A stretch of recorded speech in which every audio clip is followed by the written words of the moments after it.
விண்ணோடு மேளச்சத்தம் என்ன, மண்ணோடு சின்ன குரல் என்ன,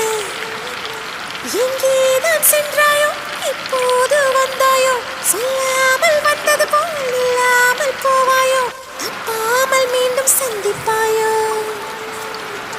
நீ வரும்போது